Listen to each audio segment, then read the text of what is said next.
Hello everyone, myself Manisha. Welcome to MLT education point.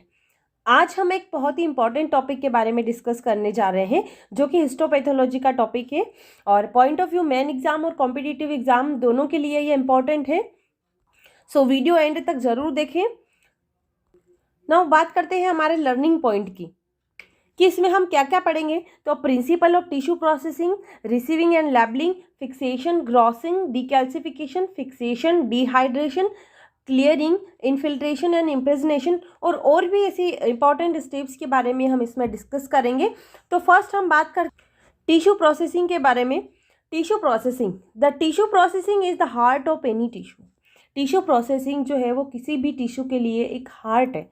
मतलब कि आपने अगर टिश्यू प्रोसेसिंग अच्छे से करी है तो आप उसको डायग्नोस कर सकते हो। ये हम किसके लिए करते हैं? Tissue processing for diagnosis of disease को डायग्नोसिस करने के लिए हम टिश्यू प्रोसेसिंग करते हैं। किसी भी ऑर्गन के अंदर से हम टिश्यू को रिमूव करते हैं और जो भी इन्फेक्टेड एरिया है उसको हम डायग्नोस करते हैं।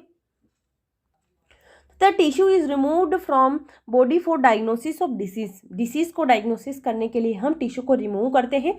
जैसे कि कोई भी सर्जिकल के द्वारा हमने टिश्यू को रिमूव किया है बॉडी से। तो जैसे कि बायोप्सी है, तो biopsy removing a piece of tissue from living person. जो लिविंग पर्सन, जब हम ऑपरेशन थिएटर में से डॉक्टर जो है उस टिश्यू को रिमूव करता है बॉडी से, तो वो क्या हो गया? लिविंग पर्सन से निकाला, तो वो हमारा हो गई biopsy. Autopsy, removing a large tissue और ऑर्गन फ्रॉम डेड बॉडी।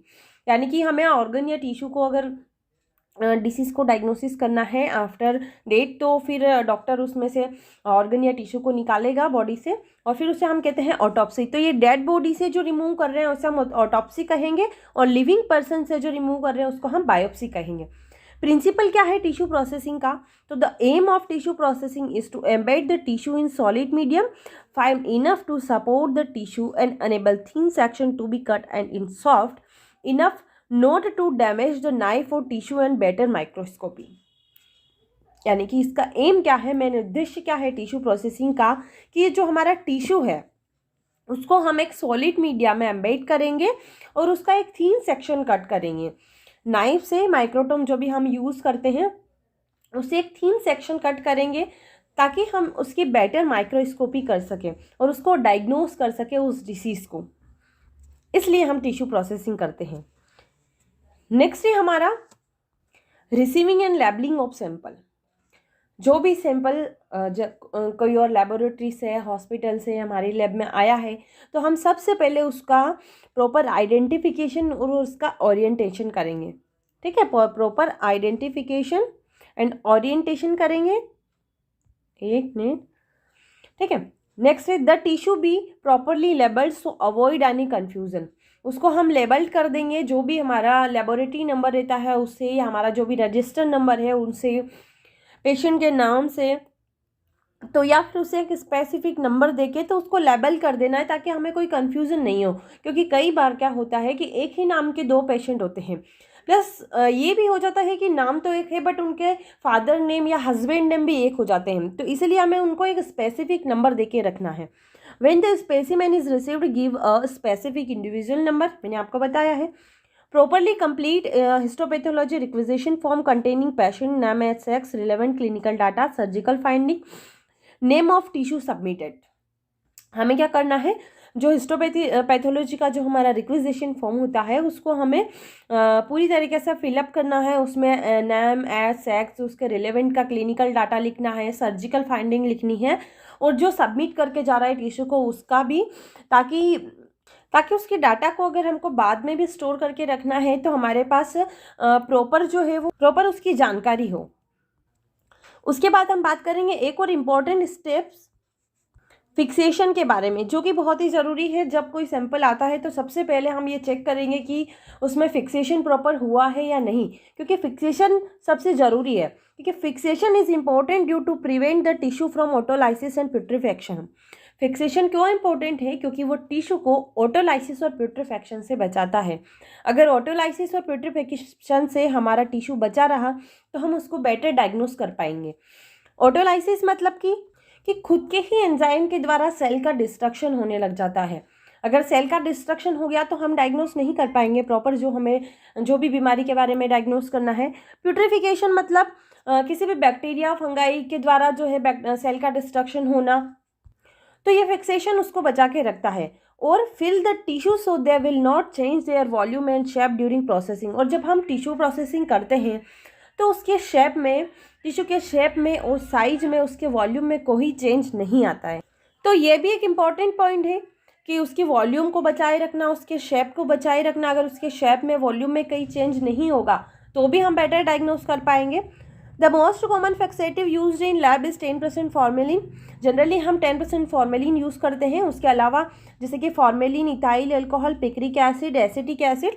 वैसे फिक्सेशन के ऊपर मैंने वीडियो बनाया है, तो आप प्लेलिस्ट में जाके देख सकते हो। इन सब के ऊपर जो भी हम स्टेप पढ़ेंगे, इन सब के ऊपर पर्टिकुलर वीडियो भी बनाएंगे, क्योंकि सबके बारे में डिटेल में पढ़ना एक वीडियो में संभव नहीं है। ठीक है, तो इस फिक्सेशन का वीडियो भी आप प्लेलिस्ट में जाके जरूर देखिए, क्योंकि ये भी बहुत इंपॉर्टेंट है point of view main exam और कॉम्पिटिटिव एग्जाम। नेक्स्ट है हमारा ग्रॉसिंग। ग्रॉसिंग भी बहुत ज़रूरी है, जो कि एक पैथोलॉजिस्ट के द्वारा, या फिर आप अगर आपको एक्सपीरियंस अच्छा है तो कर सकते हो। Grossing, the term grossing means inspecting the specimen, describing and measuring the tissue if needed and sectioning the tissue to be processed for diagnosis, gross section that containing और सस्पेक्टेड ट्यूमर सेल। ये भी एक important step है for accurate diagnosis के लिए। तो इसमें हम क्या करते हैं, जो भी हमारा टिश्यू और ऑर्गन है, जैसे कि ये है, तो इसमें जो इन्फेक्टेड एरिया है, इसमें हम मतलब 3-4 जगह से टिश्यू को छोटे छोटे पार्ट में इसमें से कट करके निकालेंगे, मेज़र करके।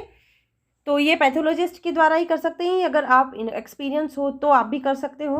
तो टिश्यू को हम ऐसे छोटे छोटे पार्ट में इसको मेज़र कट करके निकालेंगे। तो ये जो हमारा हमने टिश्यू निकाला है कट करके, तो ग्रॉस सेक्शन, तो ये हमारा क्या होगा, ग्रॉस सेक्शन, जो कि कंटेनिंग है किससे, सस्पेक्टेड ट्यूमर सेल से कंटेन है। ठीक है। After labelling with soft lead pencil, tissue placed in small plastic cassette which hold the tissue. हमने ये कट कर लिया है। इसके बाद अपन इस पर जो पर्टिकुलर नंबर है उससे हम लेबलिंग कर देंगे।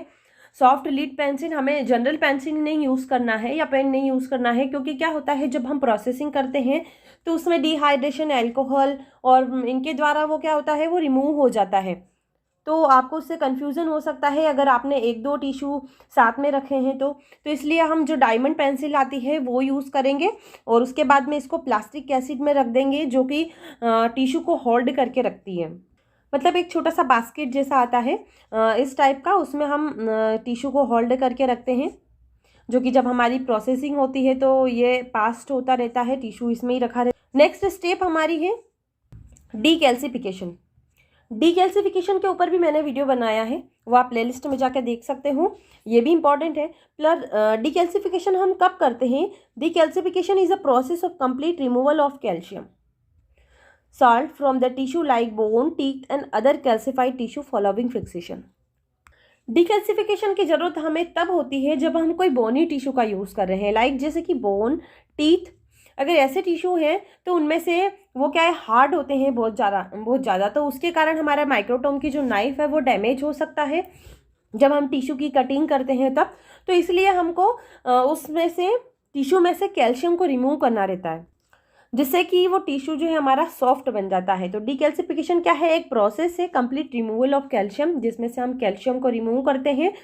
साल्ट फ्रॉम लाइक बोन और teeth, other calcified following fixation के बाद the specimen is soft enough to allow cutting with microtome knife. यानी कि जब हम कैल्शियम को रिमूव कर देते हैं, क्योंकि कैल्शियम के कारण ही हमारे बोन जो है वो हार्ड होते हैं, तो उसको रिमूव करने के बाद में हमारा टिश्यू क्या बन जाएगा, सॉफ्ट बन जाएगा।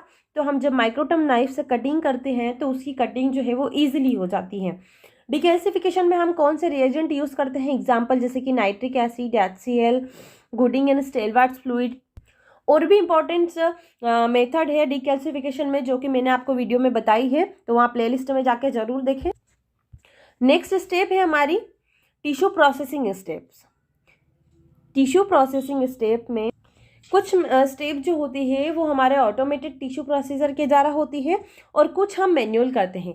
सारी प्रोसेस को अब मैन्युअल नहीं करते हैं क्योंकि ये टाइम कंज्यूमिंग मेथड है, इसलिए अब एक मशीन आती है जिसके द्वारा आप टिश्यू प्रोसेसिंग की कुछ स्टेप जो है जिसमें होती है, जैसे fixation, dehydration, clearing, infiltration and impregnation, बाकी की जैसे एम्बेडिंग, सेक्शनिंग, ये हम मैनुअल। तो इन सब स्टेप के बारे में हम डिटेल में बात करते हैं। जैसे कि फर्स्ट है हमारा फिक्सेशन। फिक्सेशन मैंने आपको अभी बताया ही है कि फिक्सेशन क्यों इम्पोर्टेंट होता है। ये प्रिवेंट करता है टिश्यू को फ्रॉम ऑटोलाइसिस एंड पिट्रिफेक्शन और fix the tissue, they will not change their volume and shape during processing. The most common fixative used in lab is 10% formalin. और एग्जाम्पल जैसे कि ये फॉर्मेलिन हम ये रिएजेंट हम यूज़ करते हैं फिक्सेशन में, तो ये मैं आपको पहले बता चुकी हूँ, इसमें हम समय वेस्ट नहीं करते हैं। आगे चलते हैं। अब है हमारा डिहाइड्रेशन। डिहाइड्रेशन क्या होता है? डी का मतलब क्या होता है? हटाना। वो कहते हैं ना कि डिहाइड्रेशन, पानी की कमी हो गई है, तो हमको यहाँ पानी की कमी करनी है। तो डिहाइड्रेशन मतलब कि water is completely removed from fix tissue because water is not miscible with wax. हमें क्या करना है, जो हमारा टिश्यू है उसमें से वाटर को रिमूव करना है, क्योंकि जो हमारा वाटर है वो हम पैराफिन वैक्स जब यूज़ करते हैं, आगे स्टेप में यूज़ करेंगे ब्लॉक बनाने के लिए, तो उस वैक्स के साथ ये वाटर जो है वो मिजिबल नहीं है, यानी कि सॉल्यूबल नहीं है, इसीलिए हमको इस पानी को निकालना पड़ेगा। प्रोसीजर क्या है हमारी? तो cassette are passed through a series of increasing या फिर ascending order from lower to higher concentration in alcohol. हमारे जो कैसेट में जो टिश्यू रखा हुआ है उसको हम पास करेंगे। ऑटोमेटेड में तो ऑटोमेटिकली हो जाता है, तो इसमें हम टिश्यू को पास करेंगे इंक्रीजिंग ऑर्डर में, यानी कि लोअर से हायर कंसंट्रेशन में इन एल्कोहल। एल्कोहल के अलावा भी अदर डिहाइड्रेटिंग एजेंट हम यूज़ कर सकते हैं, जैसे कि acetone, dioxane, methyl alcohol, ethyl alcohol. Alcohol use करते हैं तो जैसे कि ये हमारा टिश्यू है, सबसे पहले हमने 70% में रखा, फिर हम हायर कंसंट्रेशन की तरफ जाएंगे 80% में, फिर हम जाएंगे 90% में, फिर हम जाएंगे एब्सोल्यूट अल्कोहल में, तब जाके हमारा वाटर जो है वो कम्प्लीटली टिश्यू में से रिमूव हो जाएगा। तो हमने टिश्यू में से वाटर को रिमूव कर दिया है। अब नेक्स्ट हमारी स्टेप है इसमें क्लियरिंग। क्लियरिंग जिसे हम डी एल्कोहलाइजेशन भी कहते हैं, ये बहुत ही इंपॉर्टेंट टॉपिक है। इसमें से एक क्वेश्चन बनता ही है point of view main exam भी और कॉम्पिटिटिव एग्ज़ाम भी। सो पूरा वीडियो एंड तक ज़रूर देखें। इन सब के बारे में मैं डिटेल में भी पढ़ाऊंगी, बट इसमें से भी क्वेश्चन बन सकते हैं। तो क्लियरिंग और डी एल्कोहलाइजेशन, कई बार ये पूछा भी जाता है कि जैसे dealcoholization is also known as, तो उसे हम क्लियरिंग भी कहते हैं। During dehydration water in the tissue has been replaced by alcohol. तो हमने डिहाइड्रेशन के समय क्या किया, वाटर को रिमूव करने के लिए हमने किसका यूज़ किया? एल्कोहल का। अब ये जो एल्कोहल है ये भी हमारे वैक्स के साथ मिजिबल नहीं है, ये भी हमारे वैक्स के साथ मिजिबल नहीं है, तो अब हमें एल्कोहल को भी रिमूव करना पड़ेगा। तो that paraffin wax is not alcohol soluble, we replace alcohol with a substance. तो हमें एक ऐसा सब्सटेंस यूज़ करना पड़ेगा जो कि एल्कोहल को भी रिमूव कर दे और हमारे वैक्स के साथ भी सॉल्युबल हो। तो ऐसा रिएजेंट वो है हमारा ज़ाइलिन। तो हम कहाँ थे? Substance in which wax is soluble, wax में सॉल्युबल हो। Clearing is required when dehydrating agent is not miscible with impregnating medium, embedding medium. Clearing हमें तब रिक्वायर्ड होती है जब हमारा डिहाइड्रेटिंग एजेंट जो है वो मिजिबल नहीं होता है एम्बेडिंग मीडियम के साथ में, इम्प्रेजनेटिंग मीडियम के साथ में। तो हमने एल्कोहल यूज़ किया है, तो वो एल्कोहल वैक्स के साथ मिजिबल नहीं है, तो उसको हमें रिमूव करना पड़ेगा। और उसके लिए हम यूज़ करेंगे reagent xylene, toluene, benzene, chloroform, carbon tetrachloride. ये रिएजेंट हम उसमें यूज़ कर सकते हैं। Process at least 2 bath in clearing agent for 1 hour. 2 bath की नीड हमें होती है क्लियरिंग एजेंट के लिए, लगभग 1 आवर के लिए। तो हमने क्लियरिंग भी कर दी है, यानी कि अल्कोहल को भी रिमूव कर दिया है। अब हमारे टिश्यू के अंदर क्या बचा है? ज़ाइलिन। क्या बचा है? ज़ाइलिन, जो कि वैक्स के साथ मिजिबल है। तो अब हमारी जो नेक्स्ट प्रोसेस होगी वो होगी इनफिल्ट्रेशन एंड इम्प्रेजनेशन। क्या होगी? Infiltration and इम्प्रेजनेशन। इम्प्रेजनेशन का मतलब होता है means diffuse wax in the tissue by replacing the xylene. Means wax जो है वो ज़ाइलिन के अंदर क्या हो गया? डिफ्यूज़ होगा, टिश्यू के अंदर डिफ्यूज़ होगा और ज़ाइलिन को रिमूव करेगा। जैसे कि ये हमारा टिश्यू है। चलो आगे मैंने इसकी इमेज लगा रखी है तो मैं उसमें आपको बता दूंगी, अभी इसको हटा दे। नेक्स्ट बात करते हैं इनफिल्ट्रेशन की। Infiltration, clearing agent is eliminated from the tissue by diffuse in the surrounding melted wax. Infiltration मतलब कि जो क्लियरिंग एजेंट हमने यूज़ किया है ज़ाइलिन, उसको हम एलिमिनेटेड करेंगे फ्रॉम टिश्यू से, हटाएंगे और डिफ्यूज़ करेगा वैक्स को, सराउंडिंग मेल्टेड वैक्स। प्रोसीजर इसकी क्या है, replace xylene with paraffin, 2 bath in melted paraffin 1 hour, at least 2 से 3 बाथ की हमें ज़रूरत होती है। और हम मेल्टेड पैराफिन वैक्स से यूज़ कर रहे हैं तो उसके लिए हमें टेम्परेचर की ज़रूरत होगी, तो वो कितना होगा, between 50 to 60 degree Celsius. Remove all bubbles, उसके अंदर कोई बबल्स नहीं होने चाहिए जब हम उसको हीट करते हैं तब। नेक्स्ट इसमें हमारा है amount of wax should be 25 to 50 times the volume of tissue, यानी कि जो हमारी टिश्यू का जो वॉल्यूम है, जो वैक्स की वॉल्यूम है वो हमारे टिश्यू से 20 से 50 गुना होनी चाहिए, ताकि वो वैक्स जो है उसके अंदर अच्छे से डिफ्यूज़ हो जाए। The tissue place 3 change in wax, at least 3 से चेंज जो है इसमें हमको नीड होती है। 8 to 6 hour time need for impregnation के लिए कम से कम 8 से 6 घंटे लग सकते हैं। जैसे कि मैंने आपको इमेज में बताया है कि ये जो हमने क्लियरिंग एजेंट यूज़ किया था ज़ाइलिन, जिसके अंदर ये टिश्यू रखा हुआ है, उसके बाद में ये पास्ड होगा कहाँ पे, हमारे वैक्स के अंदर, जहाँ पे ये ज़ाइलिन को जो क्लियर करेगा, ठीक है। उसके बाद में फिर हम उसको इन्फिल्ट्रेशन करेंगे ताकि बचा हुआ ज़ाइलिन भी रिमूव हो जाए। फिर एक बार और अगर हम बात करेंगे तो कम्प्लीटली जो है वो ज़ाइलिन रिमूव हो जाएगा और वैक्स उसके अंदर डिफ्यूज़ हो जाएगा। तो ये जो ऑटोमेटेड टिश्यू प्रोसीजर में जो स्टेप होती है वो हमारी कंप्लीट हो गई है। अब हम उसके बाद में एम्बेडिंग करेंगे, जो कि मैनुअल ब्लॉक बनाते हैं हम। पर एक बार मैं आपको जो ऑटोमेटेड टिश्यू प्रोसीजर जो होती है वो भी बता देती हूँ। इसमें क्या होता है, place the solution in paraffin in respective beakers of the equipment. इस तरीके से जो बीकर लगे हुए होते हैं, ठीक है, उन बीकर में हम जो पैराफिन सॉल्यूशन रखा हुआ होता है, फिक्सेटिव, क्लियरिंग एजेंट के लिए सब रखे हुए होते हैं, बीकर होते हैं सभी के। इसमें हम टिश्यू को जो कैसेट होती है उसको रख देते हैं। Timing lever is set 0 and the machine at started at required time, और the basket with the cassette automatic change position. इसमें जो कैसेट रखी हुई होती है वो ऑटोमेटिक अपनी पोजीशन को चेंज कर लेती है, जो टाइमर लगा हुआ होता है उसके हिसाब से। तो take bath in different reagent kept in beaker in order to accomplish dehydration, clearing, infiltration. इस तरीके से रखा हुआ होता है हमारा, जैसे ये क्लियरिंग के लिए है, ये डिहाइड्रेशन के लिए है। तो इस तरीके से वो ऑटोमेटिक जो है उसमें उनके टाइम के हिसाब से वो चेंज होता रहता है। और इसका फाइनल डिप जो होता है वो हमारा वार्म पैराफिन में होता है। अभी जो लास्ट प्रोसेस देखी है हमारी वो क्या थी, हमारी इम्प्रेजनेशन और इन्फिल्ट्रेशन। और cassette are open next day morning for embedding. उसके बाद हम कैसेट को ओपन करेंगे नेक्स्ट डे फॉर एम्बेडिंग के लिए। तो यह टिश्यू जो ऑटोमेटिक टिश्यू प्रोसेस जो होती है वो इस तरीके से होती है।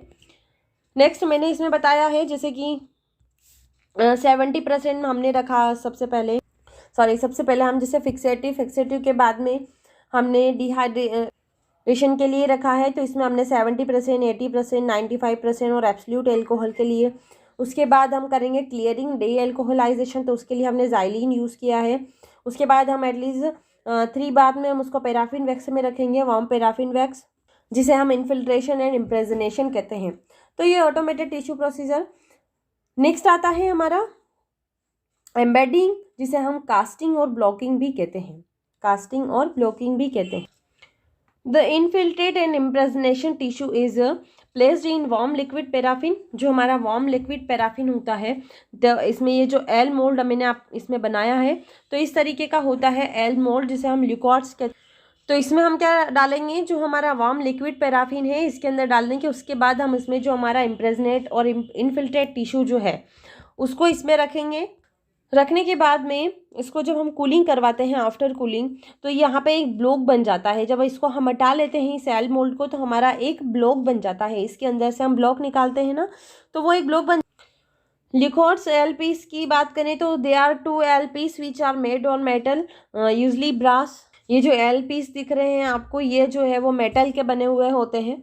इसकी प्रोसीजर की बात करें हम, तो प्रोसीजर में paraffin wax is first melt 56 degree Celsius to 58 degree Celsius and filter through coarse filter paper के द्वारा हम इसको फिल्टर कर लेंगे। और हमें मेल्ट पैराफिन वैक्स यूज़ करना है। उसके बाद जो हमारा एल मोल्ड था उसको हम फिल कर देंगे इस पैराफिन वैक्स से। प्लेस टिश्यू इन मॉल्ट, इसके बाद में टिश्यू को इसमें प्लेस कर देंगे। Mould is then placed in a container of cold water और रेफ्रिजरेटर फॉर 10 to 20 मिनट के लिए हम उसको कोल्ड वाटर में या फिर रेफ्रिजरेटर में रख सकते हैं इसको कूल करने के लिए, ताकि इसमें से उस ब्लॉक को हम निकाल सकें। When block are hard they are removed from mould, अगर वो हार्ड हो जाए थोड़ा सा तो उस माउल्ट से हमको इसे रिमूव कर लेना है और इस तरीके का हमारा ब्लॉक बन जाएगा और इसी के अंदर हमारा क्या है, टिश्यू है। अब हमारा ब्लॉक बनके कंप्लीट हो गया है। अब हम इसकी सेक्शनिंग कर सकते हैं। सेक्शनिंग में हम सबसे पहले क्या करेंगे, ट्रिमिंग करेंगे, यानी कि trimming of tissue block for surplus wax is remove and expose a suitable area of tissue for sectioning. यानी कि जैसे कि हमारा ये क्या है, हमारा 1 मिनट, ये क्या है हमारा, ये जो हमारा ब्लॉक है और हमारा टिश्यू यहाँ पे है, तो ये जो इसके ऊपर का वैक्स है ये इसको हमें हटाना होगा। तो सरप्लस वैक्स इज रिमूव्ड, तो वो हम ट्रिमिंग के द्वारा हटाएंगे और हमारा जो टिश्यू है वहाँ पे हमें पहुँचना है, तो उसके लिए हम ट्रिमिंग करके उस वैक्स तक पहुँच जाएंगे। उसके बाद में हम इसका सेक्शनिंग जो है वो कर सकते हैं, तो इसीलिए हम ट्रिमिंग करेंगे। After trimming the tissue cut into the section with the help of microtome, जब हम ट्रिमिंग कर लेंगे हमारे टिश्यू तक पहुँच जाएंगे, उसके बाद में हम उसकी सेक्शनिंग करेंगे, तो वो किसकी हेल्प से करेंगे, माइक्रोटोम की हेल्प से। Fix the block in the block holder on the microtome knife in such a position, जो हमारा माइक्रोटोम होता है, माइक्रोटोम भी बहुत सारे टाइप्स के होते हैं, उनके बारे में भी हम पढ़ेंगे, तो उसका एक पर्टिकुलर वीडियो भी मैं बना दूंगी। उसके बाद में हमने क्या किया, जो नाइफ है उसको हमने उसकी पोजीशन पे सेट कर दिया है और हमारे जो ब्लॉक है उसको भी ब्लॉक होल्डर में रख दिया है। Set the microtome on cutting state, cut sufficient section in 3 to 5 micrometre. उसके बाद में हम माइक्रोटोम की हेल्प से एक थीन सेक्शन कट करेंगे। जैसे ही थीन सेक्शन कट होगा, हमारा जो ये वार्म वाटर रखा हुआ है उसमें हम इसको इसमें फ्लोट करवाएंगे on warm water bath on 15 minute के लिए, ताकि दैट हेल्प रिमूव जो रिंकल्स आए हैं हमने माइक्रोटोम से, इस तरीके से जो रिंकल्स आ जाते हैं उसको रिमूव करने के लिए हम इसको वार्म वाटर बाथ में रखेंगे। Then 15 minute picking up section on slide in achieved by immersing the slide with adhesive Meyer's egg albumin gelatin, यानी कि आफ्टर 15 मिनट के बाद हम क्या करेंगे, ये जो हमारी स्लाइड है उस पर सेक्शन को जो भी है हमारा सेक्शन उसको लेंगे, immersing the slide with adhesive, यानी कि सब पहले हमें क्या करना है, जो मेयर्स एक एल्बुमिन लगाना है, एडेसिव जिसे हम कहते हैं, या फिर जिलेटिन उसको लगाना है। उसके बाद में हम उस टिश्यू को उठा के हमारे इस स्लाइड पे रख देंगे। देन हम ड्राइंग करेंगे उसका, section kept in incubator at 60 degree Celsius for 20 to 60 minute, उसको अच्छे से ड्राई होने देंगे। अब हमारा ड्राइंग भी कंप्लीट हो गया, हमने टिश्यू भी स्लाइड पे ले लिया, पर अब अभी भी हम स्टेनिंग नहीं कर सकते। क्यों? क्योंकि हम उससे पहले हमें क्या करना पड़ेगा, डीपैराफिनाइजेशन, यानी कि ये जो वैक्स है इसके ऊपर लगा हुआ है उस वैक्स को भी हमें रिमूव करना पड़ेगा प्रॉपर स्टेनिंग के लिए। तो चलो अब हम वैक्स को रिमूव करते हैं, जिसे हम कहेंगे डीपैराफिनाइजेशन। जैसे कि वाटर को रिमूव करने के लिए हमने क्या कहा, डिहाइड्रेशन। एल्कोहल को रिमूव करने के लिए हमने कहा डी एल्कोहलाइजेशन। उसी प्रकार पैराफिन को रिमूव करने के लिए हम क्या कहेंगे, deparaffinization. Deparaffinization is to remove the paraffin into the tissue before staining. ये यहाँ पे थोड़ा सा हट गया है, तो ये बिफोर है, बिफोर स्टेनिंग से पहले हम क्या करेंगे, पैराफिन को रिमूव करेंगे। तो the slide are deparaffinized by hydration step के द्वारा हम इसको डीपैराफिनाइज करेंगे। सॉरी, ये यहाँ पे गलत टाइप हो गया है। तो the slide are deparaffinized bye, यहाँ पे हमारा आएगा जाइलिन, हम जाइलिन के द्वारा इसको डीपैराफिनाइज्ड करेंगे। तो first dip the slide in xylene jar to complete remove of paraffin wax. Paraffin को रिमूव करने के लिए हम जाइलिन का यूज़ करेंगे। उसके बाद में हम इसे जाइलिन को भी रिमूव करना है। तो जाइलिन को रिमूव करने के लिए हमने जो प्रोसेस यूज़ करी है उसे हम कहेंगे hydration step. Then used alcohol for remove xylene. Xylene को रिमूव करने के लिए हम किसका यूज़ करेंगे, एल्कोहल का यूज़ करेंगे इन डिसेंडिंग ऑर्डर। उधर हमने क्या लिया था, डिहाइड्रेशन में हमने लिया था असेंडिंग ऑर्डर, यानी कि हमने सबसे पहले 70% 80%, तो वो असेंडिंग ऑर्डर था। इधर हम हाइड्रेशन के लिए हम क्या लेंगे, डिसेंडिंग ऑर्डर। जस्ट अपोजिट है उसका कि हमने डिहाइड्रेशन के लिए हमने असेंडिंग लिया था और हाइड्रेशन के लिए हम ले रहे हैं डिसेंडिंग ऑर्डर, यानी कि हायर टू लोअर कंसंट्रेशन में। इसको 90% में डिप करेंगे, फिर 80%, 70%, फिर 50%। इसमें हम इसको ज़्यादा देर तक डिप करके नहीं रखेंगे, 30 to 60 second, and then distil water. उसके बाद हम इसको डिस्टिल वाटर में डाल देंगे, डिप करके निकाल लेंगे। मतलब डीपैराफिनाइजेशन के बाद हमने हाइड्रेशन भी कर लिया। उसके बाद हम करेंगे स्टेनिंग। स्टेनिंग जो कि एक बहुत इंपॉर्टेंट स्टेप है। अगर आपने स्टेनिंग अच्छे से करी है तो आप उसको बेटर डायग्नोस कर सकते हो। Stain the section with routine stain hematoxylin and eosin, ये पीछे एन है और यहाँ पे सेक्शन है। Stain the section with routine stain hematoxylin and eosin, जो कि एक रूटीन स्टेन है। यह भी बहुत इंपॉर्टेंट स्टेप है, हिमेटॉक्सिलिन और इयोसिन मेथड, जिसमें हिमेटॉक्सिलिन जो है वो न्यूक्लियर स्टेनिंग के लिए हम यूज़ करते हैं, और इयोसिन जो है वो साइटोप्लाज्म के लिए, रेड ब्लड सेल्स के लिए, कोलेजन के लिए, मसल फाइबर्स के लिए यूज़ करते हैं। तो हिस्टोलॉजी में यूज़ होने वाली हिमेटॉक्सिलिन और इयोसिन, जो कि बहुत ही इंपॉर्टेंट स्टेप है, मेथड है। First stain with hematoxylin solution for 15 minute. First हम हिमेटॉक्सिलिन सॉल्यूशन से इसको स्टेन करेंगे 15 मिनट के लिए।